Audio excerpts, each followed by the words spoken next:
Alexandre Détor, avocat au barreau de Marseille.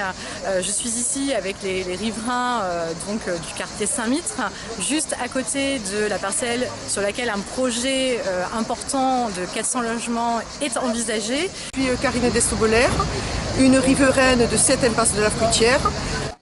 Aujourd'hui, sur ce terrain est envisagée la construction de 400 logements. 400 logements, ce qui veut dire 800 voitures supplémentaires dans le quartier.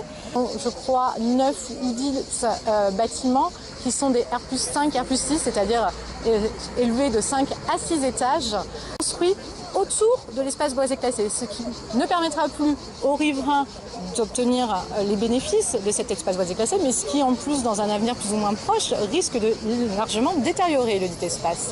Château-Gombert va être engorgé, Saint-Mitre également, Saint-Jérôme également, pour se retrouver à la L2. Si c'est un poumon vert de quartier, c'est le seul endroit où il y a vraiment des arbres classés, boisés, et donc ils vont détruire tout ça. La procédure a été engagée devant le tribunal administratif puisque le recours gracieux qui avait été engagé par certains riverains qui m'ont mandaté pour le faire n'a reçu aucune réponse. C'est-à-dire que non seulement la mairie n'a pas fait droit à notre recours, mais elle n'a même pas daigné nous dire « je ne fais pas droit pour telle et telle raison ». C'est un refus implicite.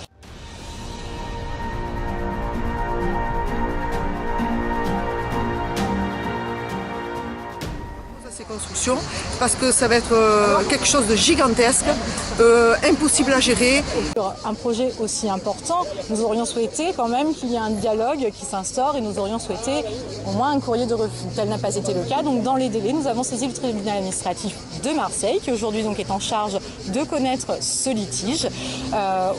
Nous attendons actuellement les conclusions, enfin le mémoire en réplique qui va être déposé par la commune de Marseille, puisque c'est la commune qui doit défendre ce projet, non pas le promoteur devant le tribunal administratif. Ici, je suis le président pour la sauvegarde du poumon vert de Saint-Mitre. Nous venons en appui des riverains de ce quartier parce qu'on va défigurer notre environnement. C'est de pollution dans le quartier. Je suis Madame Malé Patricia.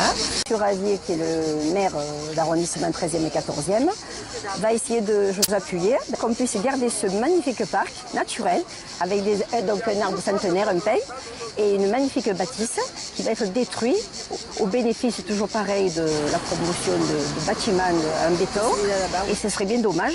Et ce qui serait intéressant, c'est de pouvoir garder ce patrimoine naturel et écologique sur le sol, enfin, dans le quartier 13e et 14e arrondissement de Marseille. Je suis Madame Petit-Christine. Le 14e et 15e arrondissement, nous sommes les laissés pour compte. Il faut savoir que dans le 13e arrondissement, nous faisons partie des gens qui avons les impôts locaux et fonciers les plus élevés de la ville.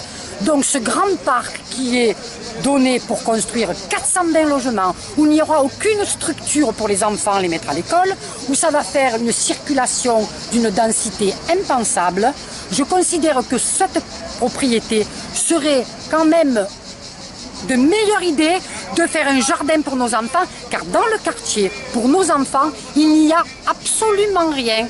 Voilà, nous payons les impôts locaux les plus chers de la ville.